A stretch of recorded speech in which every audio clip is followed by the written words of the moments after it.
In the heart of Oekhaven, a town renowned for its quiet charm and untouched serenity, the ordinary was about to unravel. Emily Thompson, a beloved single mother, a pillar of her community, simply vanished. Her neighbor, Sarah Jenkins, made a frantic 911 call, her voice barely a whisper against the sudden chill that descended upon their peaceful streets. Detective Miller, a man whose career was a testament to the shadows humanity cast, arrived to find a scene that defied explanation.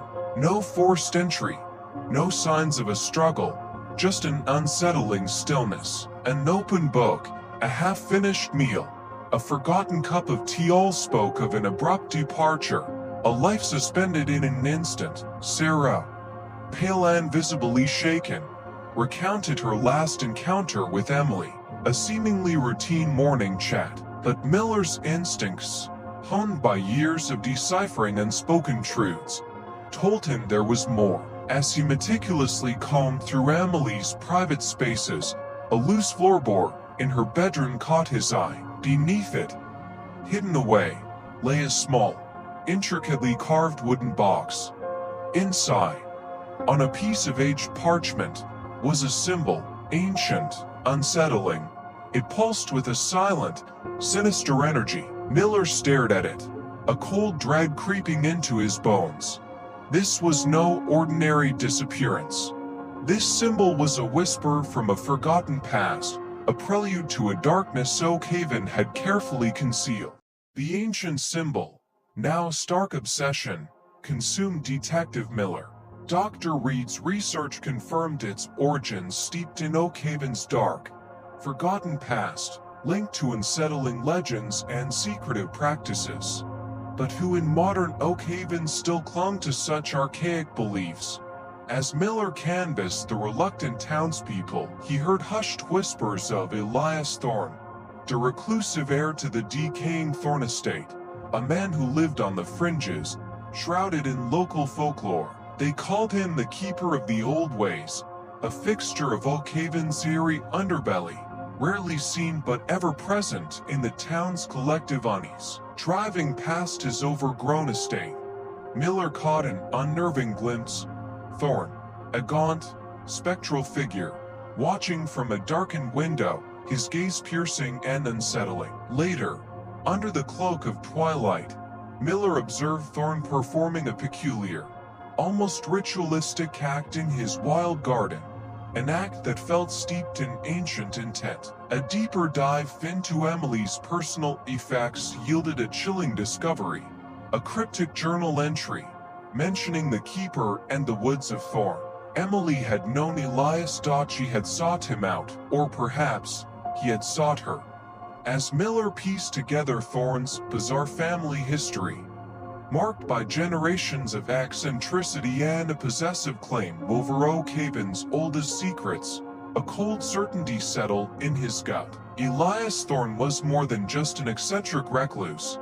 He was a key, a living link to the symbol, to the disappearances of centuries past. And now, to Emily Thompson's vanishing.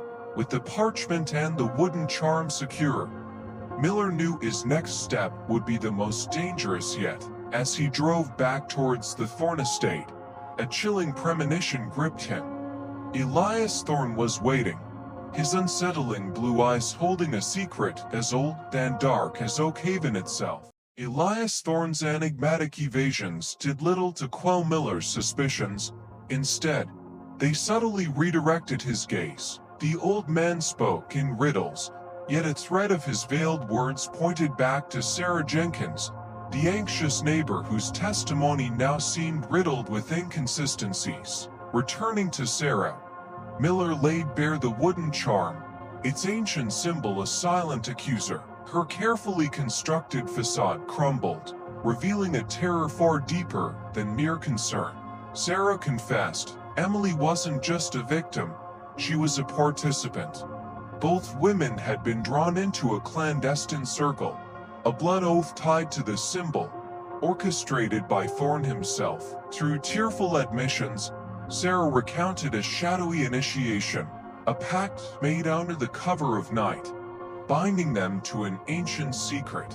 The faded symbol tattooed on her wrist, a chilling match to the one found in Emily's home, solidified her involvement. Her silence, she claimed, was born of paralyzing fear, a desperate attempt to protect herself and Emily from unseen forces, from the wrath of a broken oath. But fear had now given way to a desperate hope for truth. Emily, Sarah revealed, had been on the verge of uncovering an ancient relic, a focal point of the symbol's power, hidden somewhere in Oekhevan's forgotten corners. Emily's disappearance wasn't a punishment for involvement, but a consequence of getting too close to a truth someone desperately wished to keep buried.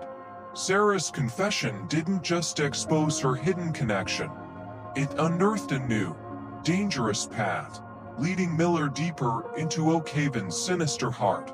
Following Sarah's desperate revelation, Detective Miller found himself in Oekhevan's oldest, most forgotten section, a place where time had stalled, where ancient trees loomed over crumbling stone, and silence reigned supreme. It was here, amidst the decaying remnants of an old mill, that he uncovered a hidden chamber, a place thick with the scent of damp earth and a palpable, oppressive energy. The chamber housed an altar, intricately carved with the familiar symbol, and a complex mechanism designed to harness an unspeakable power. And there, bound and unconscious, was Emily Thompson, directly linked to the device, a living conduit for its dark activation.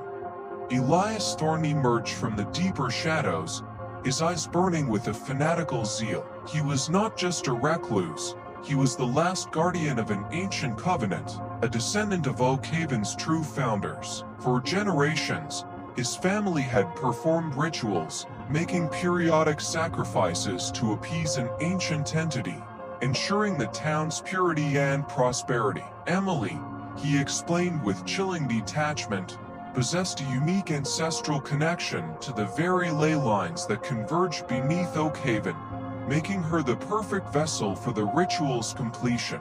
As Thorne began his final incantation, Emily stirred, her eyes snapping open, fear quickly hardening into fierce determination. Miller, having absorbed Thorne's horrifying confession, moved swiftly, disrupting the ritual. A violent struggle erupted in the confined space, Thorne fighting with an unhinged strength, his grip surprisingly firm.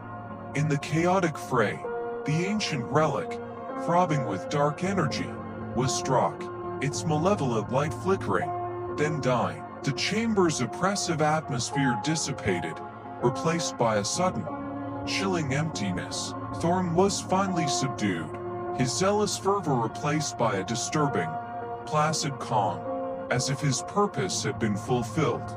Regardless of the outcome, Emily, though deeply traumatized, was alive, her eyes holding the knowledge of unspeakable horrors. Sarah arrived moments later, her face a mix of profound relief and lingering terror. Oekhevan settled back into its deceptive calm, but the town's facade was forever fractured. Dr. Reed meticulously chronicled the unearthed history, ensuring the truth of Thorne's dark lineage and the ancient symbol would no longer be buried.